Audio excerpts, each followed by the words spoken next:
and then ask the question, which you were talking about a minute ago, which is, what did you think about that? Mm-hmm. So you're creating this dialogue versus giving statements on that sandwich, and you're inviting them to have a conversation.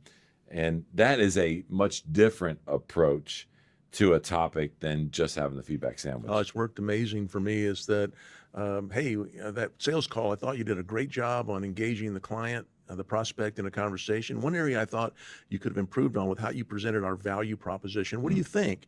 And the salesman looks right at me and says, no, I thought it was great. Were you kidding me? I go, well, I thought some confusion on the customer's face, and I was just observing, but maybe I'm wrong. How did you see it?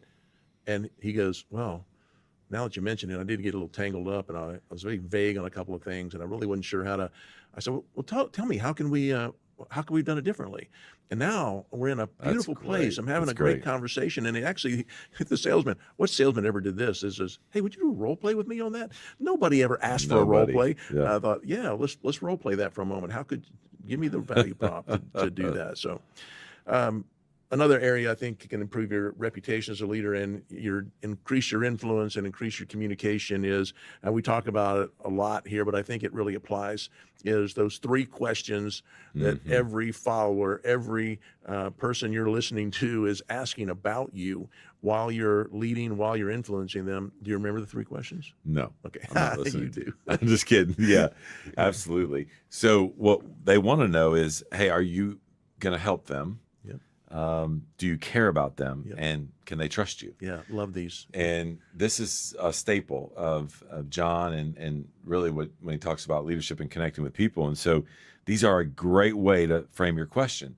Now, what we want you to know is, man, if you can answer yes, or these questions are being answered yes about your leadership, then your communication is in a pretty good place, and you have the ability to increase your influence and your reputation as a leader. The getting practical behind this and why we put this in here is, if the answer to any of those 3 questions is no, then dig into that. Why is it no? Why is it that it is no? What can you be doing or working on to move that from a no to a yes? They're simple questions, and it's a simple answer, yes or no. If it's yes, hey, keep trudging, keep getting better. But if it's no, we really want you to kind of unpack and look into that. Yeah, fantastic. And then finally, I just thought that, John's new book out on the 16 undeniable laws of communication, I was really taken by a truth in one of the laws there was that the law of credibility, that, great communicator knows that you're not the main attraction. It's all your communication is about others. And if you make it about yourself, if you're talking in a way that makes it about you, you're not making it meaningful for others. So I thought for me that was a great reminder, is that in my communication, is it about others? Am I talking to others? Am I listening with respect to others? Lots of things that make up a great communicator, but being credible in your communication by the life you live and the way that you present yourself, and then you make it about others, goes a long way. Goes a long way.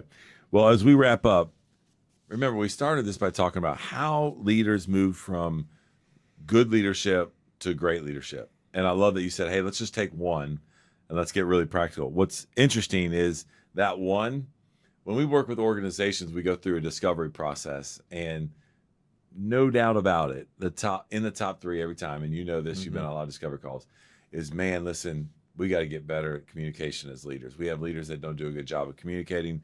As an organization, we don't do a good job of communicating. So here were just a couple of very practical, simple ways. Go back, listen, have a little bit of an assessment, check yourself on these areas that we brought to you.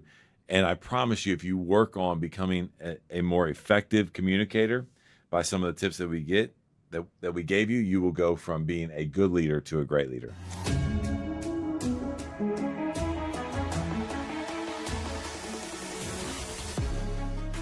Welcome to the Maxwell Leadership Executive Podcast, where our goal is to help you increase your reputation as a leader, increase your ability to influence others, and increase your ability to fully engage your team to deliver remarkable results.